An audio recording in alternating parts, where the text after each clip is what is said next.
High, আমার অমৃত সন্ধানের চ্যানেলে তোমাদের সুস্বাগতম। তো আজকে আমি যাদের রিডিং করতে চলেছি তারা হলো Scorpio, sun moon, rising and venous.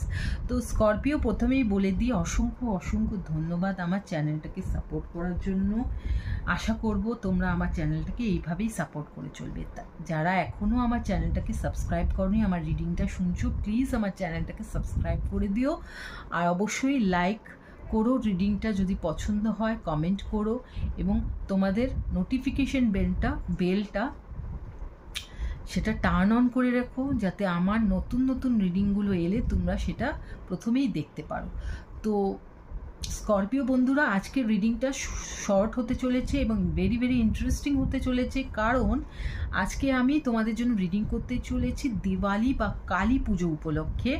তোমরা সবাই জানো যে এই সময় আমাদের নেগেটিভ এনার্জিগুলো খুব প্রখর হয়ে ওঠে, এবং এই নেগেটিভ এনার্জিগুলোকে জয় করাটাই হলো আমাদের এই সময়ের মেইন উদ্দেশ্য। তার জন্যই আমরা মা কালীর আরাধনা করে থাকি।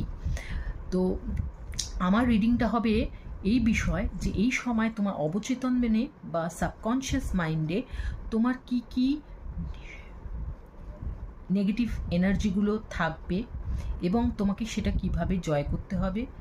তারপর আমরা দেখব যে এই সময় মা কালী বা যে পজিটিভ এনার্জির তুমি আরাধনা করবে সে তোমার জন্য কি ব্লেসিংস নিয়ে আসতে চলেছে এই সময়। তো আর দেরি না করে চলো আমরা রিডিংয়ে চলে যাই। তো দেখা যাক কি কি নেগেটিভ এনার্জিগুলো এই সময় তোমাকে জ্বালাতন করবে। তো প্রথমেই দেখে নিচ্ছি শেম অ্যান্ড গিল্ট, তারপরে ফাইন্ড হোলনেস, তারপরে সেলফ কম্প্যাশন। তো স্করপিও বন্ধু বান্ধবরা, তো কোনো একটা বিষয় নিয়ে তোমাদের হয়তো একটু লজ্জা বা গিল্ট ফিলিং হতে পারে, গিল্টি ফিলিং হতে পারে যে এটা আমি কেন করলাম বা এটা করা উচিত হয়নি, এরকম একটা কোনো ফিলিংস তোমার মধ্যে আসতে পারে এই সময়। অবশ্যই সবার আগে মাথায় রাখবে এই তিনটে যে নেগেটিভ এনার্জি নিয়ে আমরা ডিসকাস করছি সেগুলো সম্পূর্ণ তোমার মনের ব্যাপার, রিয়ালিটি নয়। এগুলো কিন্তু নেগেটিভ এনার্জির প্রভাব।